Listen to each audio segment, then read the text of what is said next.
Panalangin sa panahon ng pangungulila.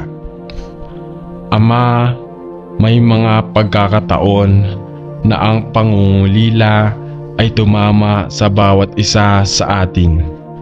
At kung minsan ang sakit ng pagkawala ng isang mahal na buhay ay nag-iiwan sa atin ng manhid at pagdadalamhati.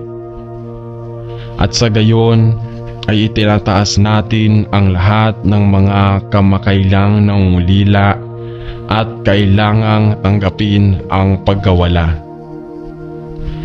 Isang taong malapit sa kanila, itinaas namin ang lahat ng nawalan kamakailan ng isang miyembro ng pamilya o isang malapit na kaibigan o kasamahan, at ipinagdarasal na napakalapit mo sa kanila.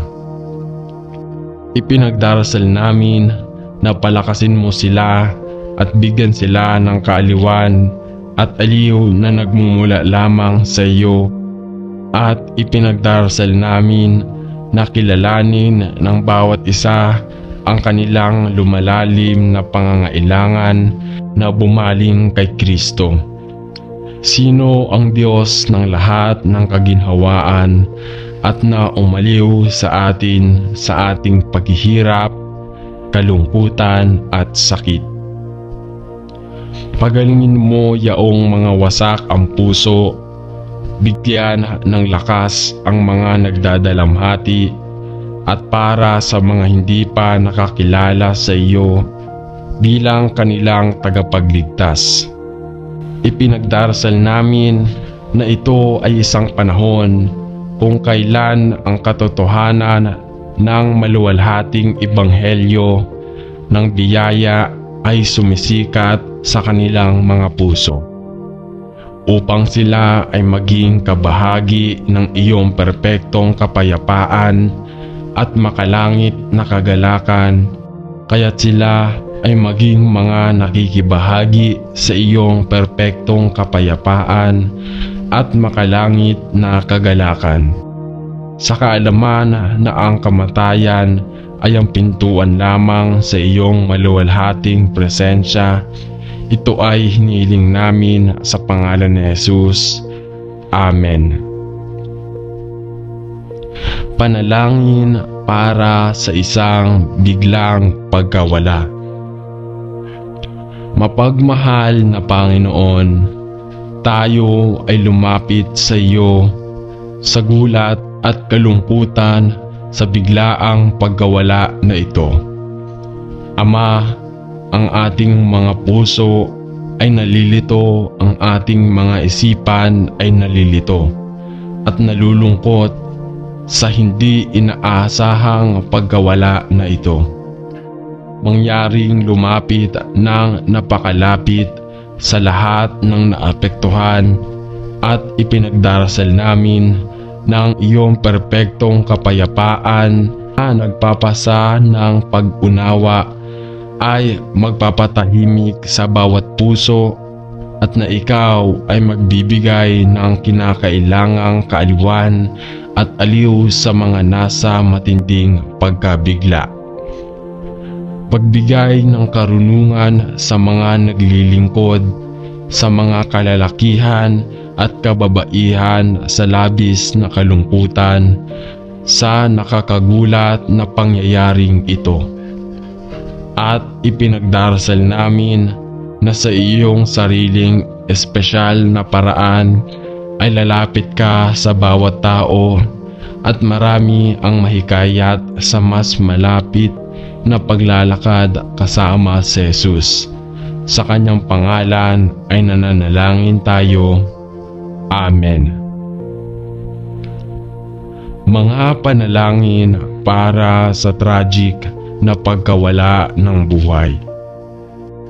Ama sa langit, pumupunta kami sa iyo upang iangat ang kalunos-lunos na pagkawala ng buhay na ito, at manalangin na ikaw ay malapit sa mga naiwan at nasa kalungkutan at hindi paniniwala. at ipinagdarasal namin na ikaw ay malapit na malapit sa lahat ng mga espiritu. Nagdadalamhati sa malalim na pagkawala ng buhay na ito. Panginoon, nilapit mo sa mga taong wasak ang puso, nalilito, nangangailangan o sa anumang paraan na dinaranas na nangyari. Ibigay mo sa kanila ang iyong kapayapaan at pag-asa sa kanilang mga puso. Aliwin mo ang bawat isa sa iyong pag-ibig. Palakasin mo ang bawat isa sa pamamagitan ng iyong biyaya. Lumapit ka sa mga nadudurog ang puso at naway manalig sa iyo ang bawat isa at punin ang kanilang pag-asa at lakas mula sa iyo. Ang makakaalam ay buhay na walang hanggan. Sa pangalan ni Jesus, Amen.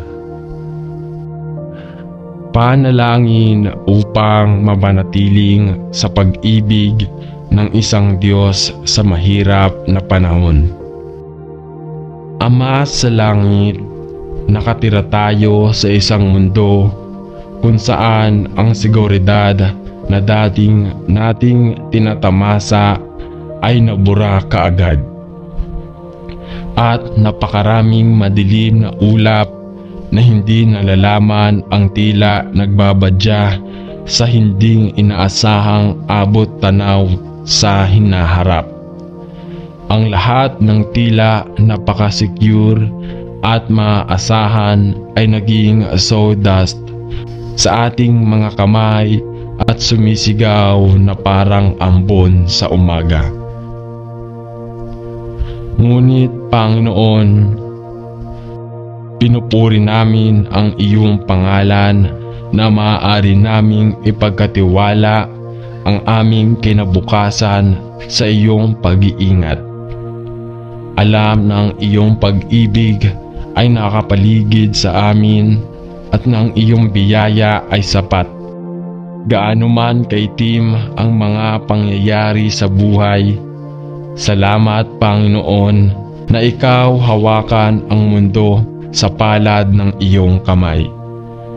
At walang makakaagaw sa amin mula sa ligtas na posisyong ito sa iyo.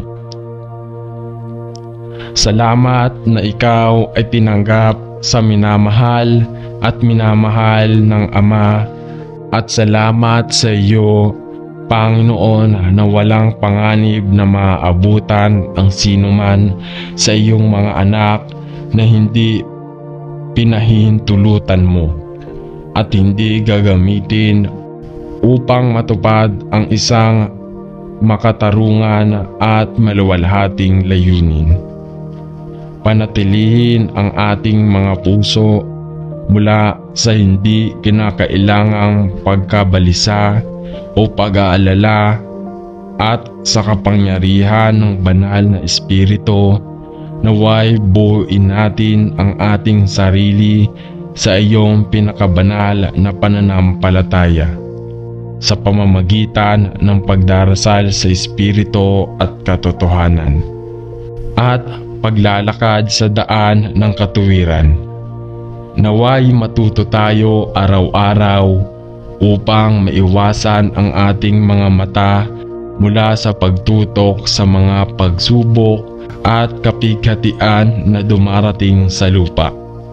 At sa halip, tulungan tayong tumingin kay Jesus.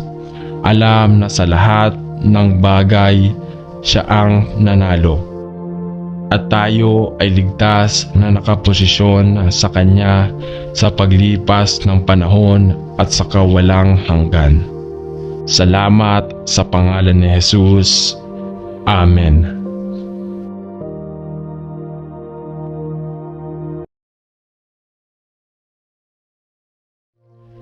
Ama sa langit, sumasailalim tayo sa mas masamang krisis sa pagbahay sa buhay na alaala at alam kong wala sa atin ang hindi kasama sa posibilidad na ang ating mga tahanan ay puwersahang alisin sa atin dahil sa mga foreclosure, tumataas na utang, natural na sakuna, pagbagsak ng pagbabangko at maging sa walang prinsipyo, mga tao at hindi etikal na pamahalaan. Nagdadalamhati ako para sa lahat ng nawalan ng kanilang tahanan sa isang paraan o iba pa, o na dumadaan sa proseso ng pag-alis ng kanilang tahanan sa kabila at ang kanilang buhay ay nabaligtad. Panginoong Jesus, Ikaw ang aming tagapagbigay at ipinangako mo sa amin ang iyong proteksyon at probisyon. At hinihiling namin na Ikaw ay tumingin pababa sa awa at awa sa lahat na nakaharap sa pagkawala ng kanilang mga tahanan. Dalangin namin na Ikaw ay magsagawa ng isang kahangahangang paraan upang mamagitan sa kanilang mga buhay at magbigay para sa kanilang mga individual na pangangailangan. Ipinagdarasal namin ang iyong pagpapala sa aming sariling tahanan at pamilya at inilalagay ang aming sariling mga buhay at kinabukasan sa iyong mapagbiyayang mga kamay. Naway tumingin kami sa iyo sa bawat pangyayari sa buhay, pinupuri ka sa iyong kabutihan at umaasa sa iyo sa lahat ng bagay sa mahihirap na araw na naghihintay. Hinihiling namin ito sa pangalan ni Jesus. Amen. Mga panalangin para sa pagkawala ng pag-asa. Ama sa langit, kumapit ako sa iyo na alam kong tuyo at walang laman ang aking puso, na parang umaagos ang aking pag-asa. Ngunit nagpapasalamat ako sa iyo na nandyan ka para sa akin sa panahon ng kaguluhan at pagkabalisa. At ipinagdarasal ko na mahigpit akong hawakan sa panahong ito na ang lahat ng pag-asa ay tila sumingaw. Panginoon, alam ko na ang iyong mga pangako ay totoo at na ikaw ay kasama namin sa gitna ng aming mga problema at mga pagsubok. Ang aming mga takot at kabiguan ay ang aming mga pagdududa at kahirapan, ang aming pagkasira at ang aming kapaitan. Tulungan mo akong kumapit na mahigpit sa iyong mga pangako upang magpahinga sa iyong pag-ibig, upang muling buhayin ang aking pag-asa at muling buuin ang aking kagalakan at ang aking lakas sa Panginoon. Panginoon, naniniwala ako na ang pagkawala ng aking pag-asa sa iyo ay talagang isang tukso ng kaaway. Kaya tulungan akong manalangin, hindi para mawalan ng puso, kundi tulungan akong maalala ka kay Kristo, ay inirenew ako araw-araw sa pamamagitan ng pananampalataya ng iyong banal na Espiritu. Tulungan mo akong huwag subukang umasa sa aking sarili, kundi ang bumitaw at pahintulutan kang gawin ang iyong kalooban sa aking buhay. Bumuo ka sa akin ng lakas para sa ngayon at maliwanag na pag-asa para sa bukas. Alam ng iyong mga awa, lakas ng biyaya at pag-asa ay bago tuwing umaga, kung saan pinupuri ko ang iyong banal na pangalan. Sa pangalan ni Jesus, Amen. Panalangin para sa pagkawala ng aking ama. Panginoon, ngayon ay may bahid ng parehong kalungkutan at kakaibang uri ng kaaliwan habang nagpapaalam kami sa aking mahal at mahalagang Ama na naging gaanong suporta sa amin sa buong taon. Salamat sa pagbibigay sa akin ng aking Ama at sa lahat na kanyang sinadya sa akin sa buhay ko. Habang iniisip ko ang lahat ng mga bagay na itinuro niya sa akin at para sa maraming aral ng buhay na natutunan ko mula sa kanya. Ito ay nagagalak sa aking puso at gayon paman, Panginoon, alam ko na mamimiss ko siya ng labis. Maging malapit sa lahat ng pamilya ngayon, Panginoon. Alam ko na lahat tayo ay mararamdaman ang kanyang pagpanaw sa iba't ibang paraan at ipinagdarasal ko na lalapit ka sa bawat isa sa atin at magbigay ng kaginhawaan at lakas sa kailangan nating lahat habang tayo ay darating. Sa mga tuntunin na hindi natin siya makikita dito. Ngunit salamat na nakilala niya ang Panginoong Hesus bilang kaniyang tagapagligtas at kami ay nagagalak na malalaman niya ngayon ay nasa harapan ng tagapagligtas na kaniyang iniibig. Salamat, Jesus. Amen. Pagkawala ng aking asawa. Mapagmahal na Panginoon, ito ay kaya mahirap para sa isang asawa na magkaroon upang harapin ang isang buhay na walang kanyang asawa. At iyon ang aking sitwasyon ngayon. Ito ay kaya mahirap na pumunta sa kama sa bawat gabi at makakuha ng app mula sa bawat umaga. Alam na siya ay hindi kailanman doon para sa akin. At Panginoon, siya ay gumawa ng napakaraming maliit na trabaho para sa akin sa paligid ng bahay at kinuha ang lahat ng mga responsibilidad ng araw-araw na mga gawain ng buhay. At Ama, natatakot akong harapin ang mga bagay na ito ng mag-isa at walang suporta.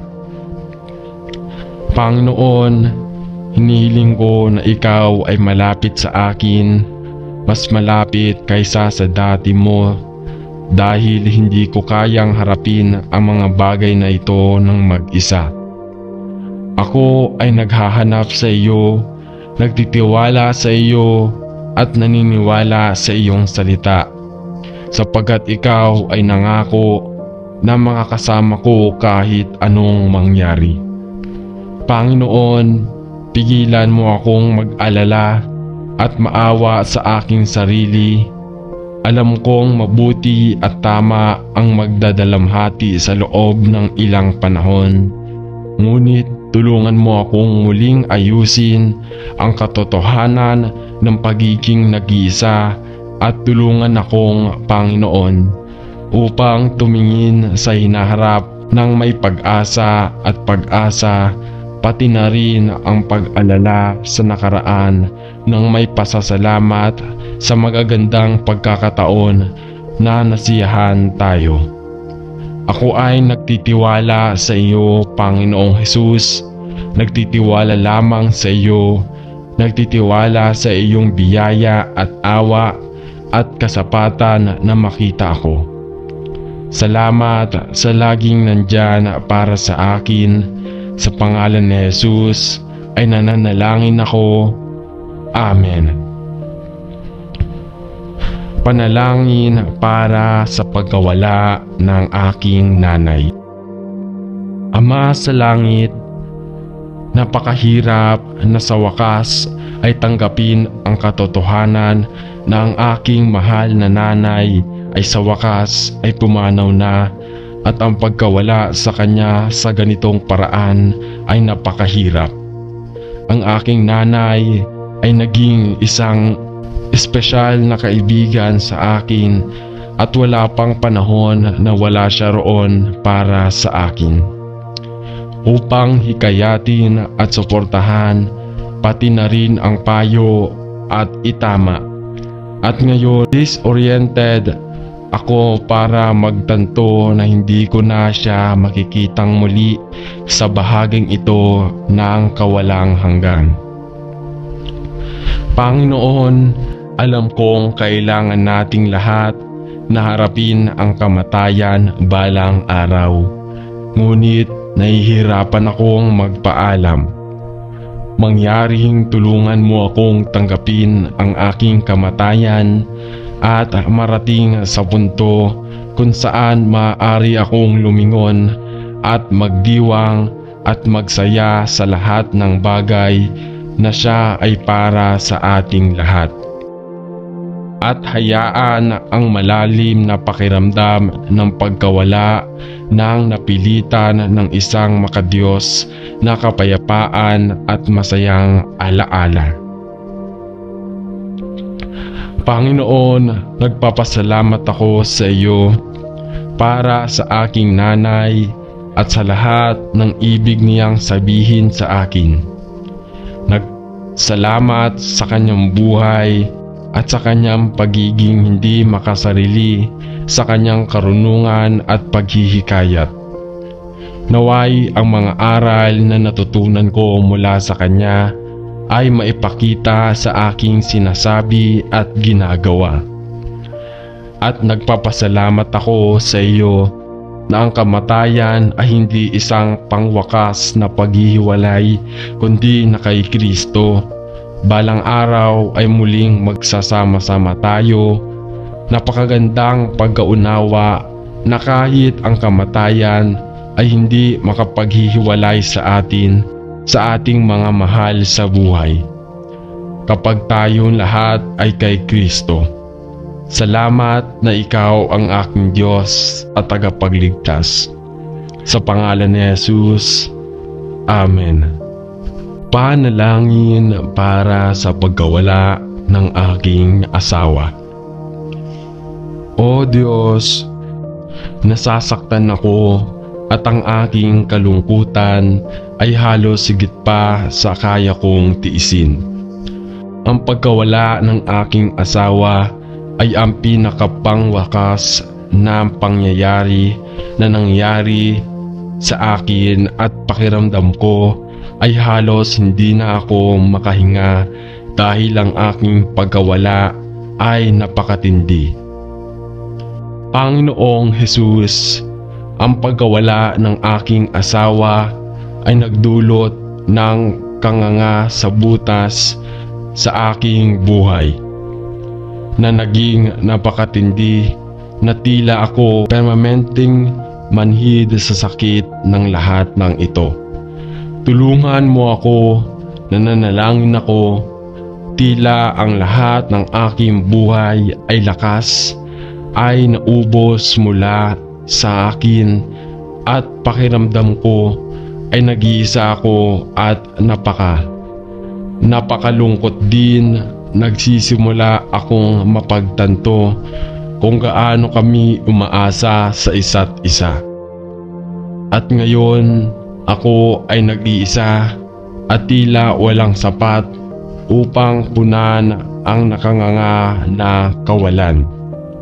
Ngunit Panginoon, alam ko na ikaw ay dumating upang aliwin ang broken-hearted.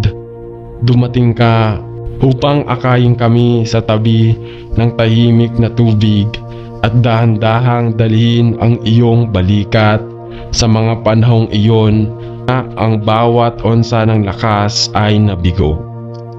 Dumating ka upang magbigay ng kagandahan para sa abo at upang i-renew ang aming lakas sa iyong sapat na biyaya at ang iyong walang humpay na pag-ibig. Mangyaring tulungan mo akong dumaan sa malungkot na oras na ito, nananalangin ako. Bumalik ang aking kaluluwa at irinyo ang aking espiritu sa loob ko. Maging liwanag ko sa madilim na panahong ito ng aking buhay.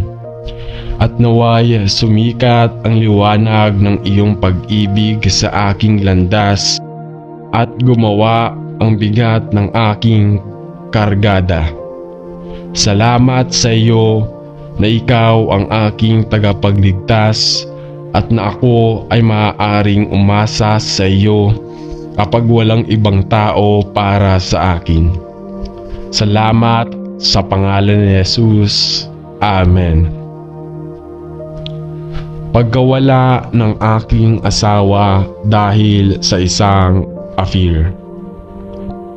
Mahal na Ama sa langit, ang aking puso ay nakabigat na nalaman ko kamakailan ng aking asawa sa maraming taon ay nakipag-relasyon sa ibang lalaki at nagpa siya na lumayo sa aming kasal. Panginoon, ako ay nawasak at nabigla sa kabuturan at lumapit sa iyo upang ipaglaban ang iyong awa sa aming dalawa. Ipinagdarasal ko ang Panginoon para sa iyong pagtatakip ng pag-asa at kapayapaan at nananalangin na tulungan mo akong tanggapin ang lahat na nangyari dahil ang aking buhay ay tila gumuho at wala akong magagawa. Ngunit nagtitiwala ako sa iyo at ibigay ang lahat ng aking mga pag-aalala sa iyo at ipagdasal na sa iyong awa ay hahatulan mo siya ng kanyang mga kasalanan. Ngunit ako ay nagtitiwala sa iyo at ipagdasal mo na sa iyong awa ay hahatulan mo siya ng kanyang mga kasalanan. Hindi lang lamang laban sa akin, kundi laban sa iyo, Panginoon. Panginoon, sinabi namin ang aming mga panata sa harap mo at ipinagdarasal ko na siya ay tumalikod sa maling desisyon ito at magsisi sa kanyang kamangmangan. Panginoon, pagalingin mo ang aming kasal na aking ipinagdarasal. Sa pangalan ni Jesus. Amen. Panalangin para sa pagkawala ng tiyo. O Panginoon, napakahirap magpaalam sa isang mahal na tiyuhin. Nagpapasalamat ako sa iyo, Panginoon, na siya ay inalis sa lahat ng sakit at pagdurusa ng buhay at ngayon ay nagagalak sa mga makalangit na lugar kasama si Jesus at ang lahat ng mga banal ng Diyos. Ngunit namimiss ko na siya at alam ko na ang kanyang pagpanaw ay mahirap para sa buong pamilya. At kaya hiniling ko sa Panginoon na bibigyan mo ng kaaliwan ngayon ang lahat ng nawawala sa kanya gaya ko. Salamat na siya ang aking tiyuhin at salamat na sa iyo para sa lahat ng mga bagay na natutunan ko mula sa kanya. Panginoon, nagpapasalamat kami ng mga magagandang pagkakataon na magkasama at lubos akong nagpapasalamat sa lahat ng mabuting payo na ibinibigay niya sa akin sa paglipas ng mga taon. Ibigay mo ang iyong kaaliwan at lakas sa iba pang pamilya gaya ng alam ko na may mga taong makaligtaan siya ng husto at magdalamhati sa kanyang pagpanaw dahil hindi nila kilala si Jesus. Kaya ipinagdarasal ko na sa pamamagitan ng kanyang kamatayan ang mga miyembro ng pamilya na hindi ligtas ay kukuha ng kanilang kaaliwan mula kay Jesus at makilala siya bilang kanilang personal na tagapagligtas. Salamat sa pangalan ni Jesus. Amen.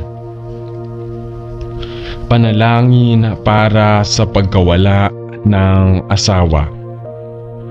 Loving Lord, ang pagkawala ng aking asawa ay napakahirap at pakiramdam ko ay nag-iisa at walang magawa ngayon. Kilala ko si Lord na ang kamatayan ay hindi ang katapusan para sa mga nagtitiwala sa iyo. Ngunit mahirap pa ring hanapin ang isang buhay na wala ang aking mahal na asawa sa aking tabi. Alam kong may ilang pagkakataon na ipinagwalang bahala ko siya, ngunit napakahalaga niya sa akin at ang kanyang buhay ay napakagandang refleksyon ng Panginoong Hesus. At ngayong wala na siya, napagtanto ko ang malaking puwang na iniwan niya. Panatilihin mo akong Panginoon mula sa awa sa sarili, na tila ang damdamin na lumalabas ng husto, at palitan ito ng isang nagpapasalamat na puso para sa magagandang panahon na magkasama tayo. Bigyan mo ako ng diwa ng kapayapaan na aking ipinagdarasal at umaasa sa paniniwala, ang pag-alam na ang kamatayan ay isang pintuan lamang kung saan tayong lahat ay lilipas balang araw. Salamat sa iyo para sa oras na kami ay gumastos ng sama-sama, at hinihiling ko sa iyo na bigyan ako ng pahinga mula sa kalungkutan na nararamdaman ko, na i-renew ang pag-asa sa mga pangako ni Kristo at sariwang pananaw sa lahat ng ako ay kay Kristo. Alalahanin mo aking puso, alam na balang araw ay magkikita tayong muli sa makalangit na baybayin, at naway mabuhay ako sa aking buhay na nakatingin kay Jesus. Ito ay hinihiling ko sa kanyang pangalan. Amen.